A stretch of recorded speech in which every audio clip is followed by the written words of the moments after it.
আমার সঙ্গে রয়েছেন খড়দায় নবনিযুক্ত বিজেপি প্রার্থী ডক্টর কল্যাণ চক্রবর্তী। তিনি বিজেপির মনোনীত প্রার্থী হয়েছেন এবং খড়দায় হরিসভা মন্দিরে পুজো দিয়ে তিনি কিন্তু কর্মী সমর্থকদের সঙ্গে করমর্দন করছেন এবং দলীয়ভাবে তার প্রচার শুরু করেছেন। কল্যাণবাবু, সেক্ষেত্রে আমি জানতে চাইবো যে এবছর দল আপনাকে প্রার্থী করলো, জেতার বিষয়ে এবং কিভাবে মানুষের কাছে জনসংযোগ বৃদ্ধি করবেন সেই বিষয়ে কি বলবেন?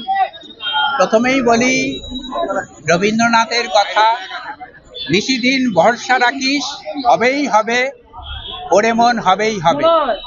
ভারতীয় জনতা পার্টি পশ্চিমবঙ্গে ক্ষমতায় আসছেই।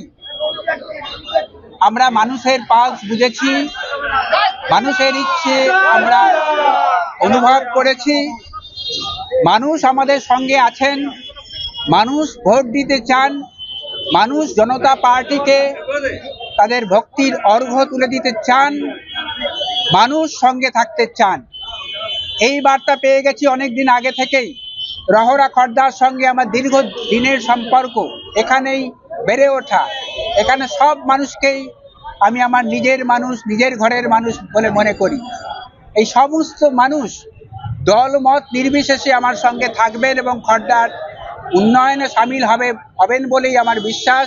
আমি সকলের কাছে যাব, সমস্ত দলের সমস্ত সমর্থকদের কাছেই যাব এবং বোঝানোর চেষ্টা করব যে সব দলকে আপনারা দেখেছেন, ভারতীয় জনতা পার্টিকে দেখুন। সারা বিশ্বে জগৎ সভায় শ্রেষ্ঠ আসন নিয়েছে যে দলের সরকার, সেই দলের সরকার যদি পশ্চিমবঙ্গেও যদি অধিষ্ঠিত হয়, তাহলে উন্নয়নের কত জোয়ার আসতে পারে।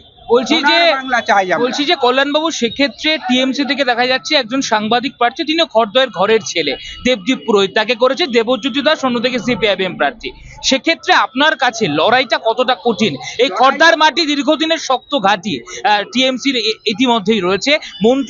মন্ত্রী যারা ছিলেন, অমিত মিত্র থেকে শুরু করে শোভনদেব চট্টোপাধ্যায়, তারা এখানে প্রতিনিধিত্ব করে গেছেন। সেক্ষেত্রে আপনি বিজেপির মনোনীত প্রার্থী, এবছর খড়দার সিট কি বের করে আনতে পারবেন? শাসক দলের মাটি খড়দা থেকে টলে গেছে, এই দল খড়দাতে আর জিততে পারবে না।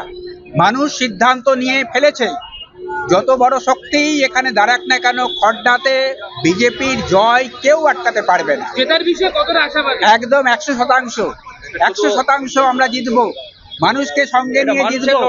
ভারতীয় জনতা পার্টি এখানে বিপুল ভোটে জয়যুক্ত হবে, এটুকু আপনাদেরকে গ্যারান্টি দিই। ভারত মাতা কি বিষয় একেবারে 100% আশাবাদী এবং ইতিমধ্যেই কিন্তু সেলিব্রেশন শুরু হয়ে গেছে।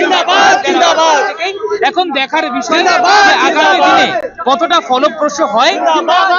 বিজেপির এই ট্রাম্প কার্ড, অর্থাৎ খড়দায় যে ট্রাম্প কার্ড বিজেপি ব্যবহার করেছে, ডক্টর কল্যাণ চক্রবর্তী তাকে প্রার্থী করেছে, এই ট্রাম্প কার্ড কতটা ফলপ্রসূ হয় সেটা আগামী দিনে দেখার বিষয়।